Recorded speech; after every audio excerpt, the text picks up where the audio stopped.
We're here at Cottesloe Beach, Perth, Western Australia, and I'm going to take you on a journey to Alpha-Centauri, our nearest stellar neighbour, and I'm going to illustrate to you the relative distances and sizes between our planets, the Sun, and indeed Alpha-Centauri by use of scale models. This sphere represents the Sun.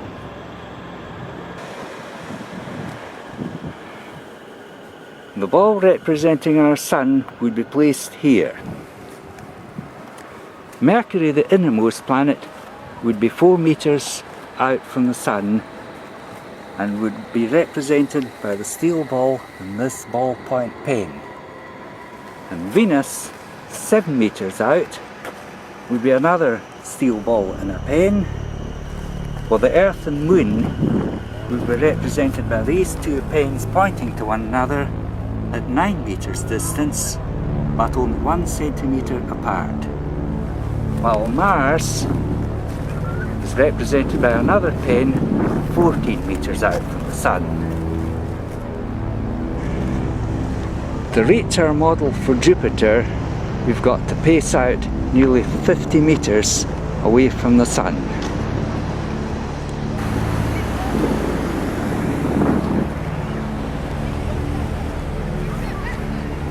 Jupiter would be placed here at the end of the Cottesloe groin and is represented by a ball bearing.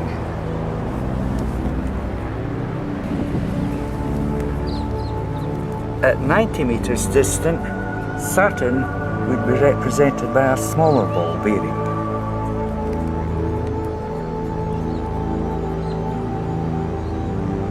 The planet Uranus is about 180 meters from the Sun, almost double the distance of Saturn, by a yet smaller ball bearing, about half the size of that of Saturn.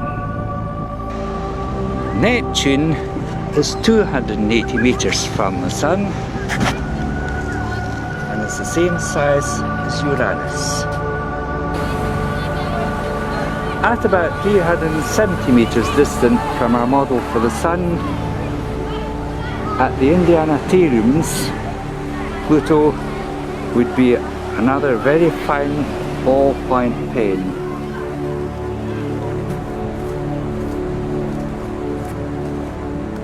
Now Alpha-Centauri is much further away than our most distant planets in the solar system.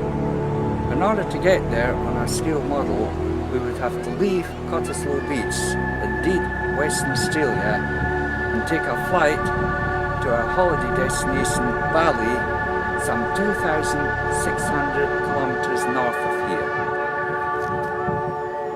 And Alpha-Centauri is a double star and will be represented by these two spheres, which are similar in size to our Sun.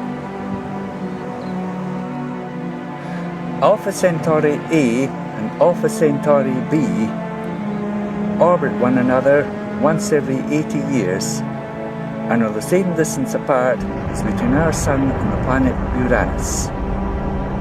The red marble to the right represents Proxima Centauri, much further away from the other two members of the system.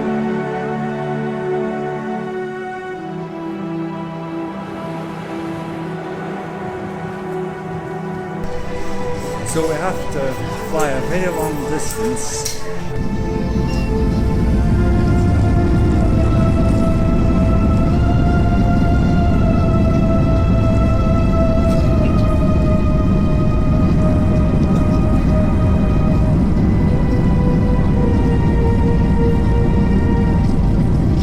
Well, this would be the spacecraft bound for Alpha-Centauri at many times the speed of light.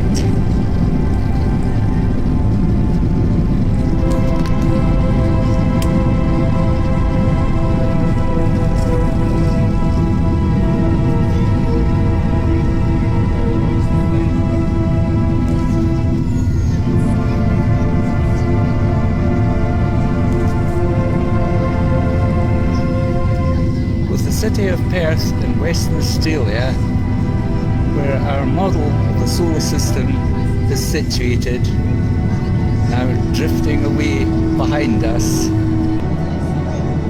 We're probably now about 100 kilometres north of Perth, so in our model we would be right deep into interstellar space. We're approaching the southern tip of Bali. Welcome to Kuta Beach, and I'm holding up a dark red marble which would actually be the size of the Proxima Centauri, which would be placed here.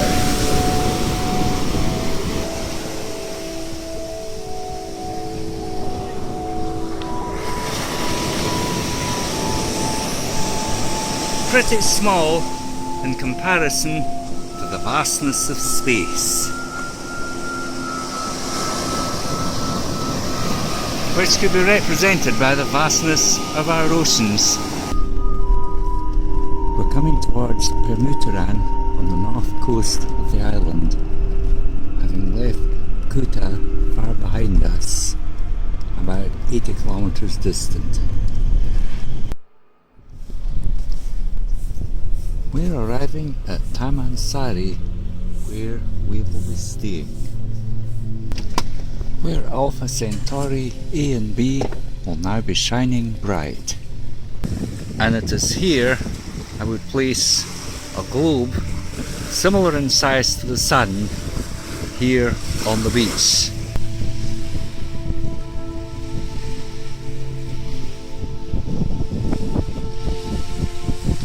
So now we'll walk some 240 meters to place Alpha-Centauri B. So off we go.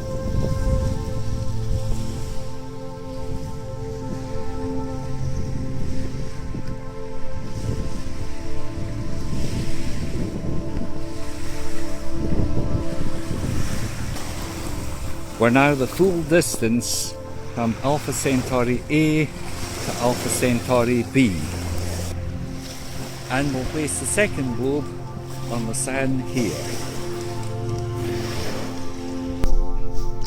We're here at the Taman Sari resort, where we just placed the two solar spheres representing Alpha-Centauri A and B. You might wonder what I'm doing with this beach volleyball here. Not to go play volleyball, of course, but this would actually represent the star Vega and the constellation of Lyra in the northern hemisphere. To scale this globe would have to be placed on the Calton Hill Observatory in Edinburgh, Scotland. Now, I've actually written a science fiction novel called YESL, Balkien from Antrobi, which is just about such an adventure to a planet that orbits Vega called Antrobi. Strange beings come from there, the chief protagonist of whom is YESL, and looks like a coloured pom-pom. Hope you enjoyed this presentation. Thank you for watching.